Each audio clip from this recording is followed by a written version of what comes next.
महाराजा हरिश्चंद्र अयोध्या के महाराजा थे। अच्छा। तो विश्वामित्र जानते हैं विश्वामित्र स्वप्न दान मांगते राजा हरिश्चंद्र से। तो राजा हरिश्चंद्र 9 खंड के मालिक थे। 9 खंड उठा करके पूरा विश्वामित्र को दान देते। देखिए दान के ऊपर होता है भोजन दक्षिणा।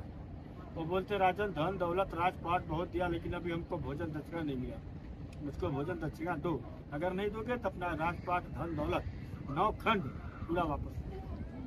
तो बोलते नहीं भगवान जो मैं दान दे देता हूँ वापस नहीं लेता हूँ, कुछ ऐसा हमको उपाय बताइए, कोई विधि बताइए कि मैं आपका भोजन दक्षिणा दे सकूँ। तो विश्वामित्र बोलते हैं कि आप 9 खंड के मालिक थे, 9 खंड हमको दान में दे दिए, लेकिन अभी 10वां खंड काशी बचा है। आप काशी में जाइएगा, किसी भी तरीके से मुझको भोजन दक्षिणा दीजिए। तो राजा हरिश्चंद्र, उनकी वाइफ तारामती, उनका बेटा रोहित दास राजा हरिश्चंद्र के इसी घाट पर जब इस घाट जब आते हैं तो अपने वाइफ तारामती को, अपने बेटा रोहित दास को एक माली जो माला गूंजते हैं ना, वो यहाँ बिक्री कर देते, यानी बेच देते। बेचने के बाद राजा हरिश्चंद्र इस घाट पे खुद खड़ा करके अपने आप को ऐसा बिकने लगे। महाराजा हरिश्चंद्र को खरीदने वाला कौन था? बीरबालू कालू डोम चंडाल ने राजा हरिश्चंद्र को खरीद लिया।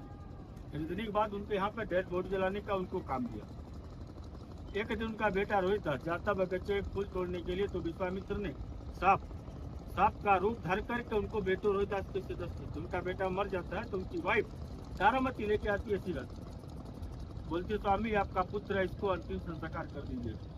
तो बोलते नहीं, जब मेरा बेटा था तब था, जब आप मेरी पत्नी थी तब। मैं बिक चुका हूँ, मैं दूसरे का नौकर हूँ, बिना टैक्स लिए हम अंतिम संस्कार नहीं करेंगे। उनकी पत्नी बोलती है मेरे पास तो कुछ नहीं देने के लिए।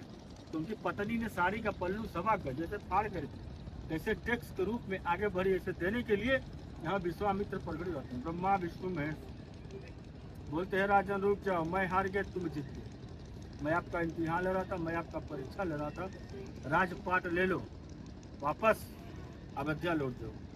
वो बोलते नहीं भगवान जो मैं दान दे देता हूँ वापस नहीं लेता हूँ, अगर हमको अगर देना चाहते हैं तो हमको 3 वचन दीजिएगा। तो राजा हरिश्चंद्र ने विश्वामित्र से 3 वचन मांगते हैं।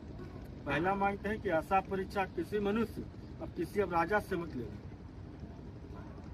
दूसरा मांगते हैं कि मेरा बेटा रोहित दास जो मर गया चिता लेटा हुआ उसको जीवित करिएगा। तीसरा मांगते हैं कि काशी में मरने के बाद लोग स्वर्ग जाते हैं, लेकिन हम लोग तीनों प्राणी काशी से मर के नहीं जिंदा स्वर्ग जाएंगे। ये आप लोग बोट से घूम रहे हैं ना, इसी को बोलते हैं काशी केवट यात्रा। केवट जानते हैं केवट? हाँ, जो नाव चलाते हैं केवट, इसी को बोलते हैं काशी केवट यात्रा। तो राजा हरिश्चंद्र सोचे कि मैं इतना दिन काशी में रहा, काशी में आकर के बीत गए, स्वर्ग जाने से पहले मैं काशी यात्रा कर लूँ, केवट यात्रा कर लूँ। तो एक बोट में बैठ करके राजा हरिश्चंद्र घाट से लेकर के अदर साइड मणिकर्णिका घाट तो काशी यात्रा करते हैं। जब इस घाट पर जब आते हैं तो केवट को दान करते हैं, उसको बोला जाता है गुप्त दान। तो राजा हरिश्चंद्र ने केवट को दान किए। दान देने के बाद ऊपर से विष्णु जी का विमान आता है, वो लोग बैठ करके तीनों प्राणी इसी घाट से वो लोग जिंदा स्वर्ग चले। बोलिए महाराजा हरिश्चंद्र की जय।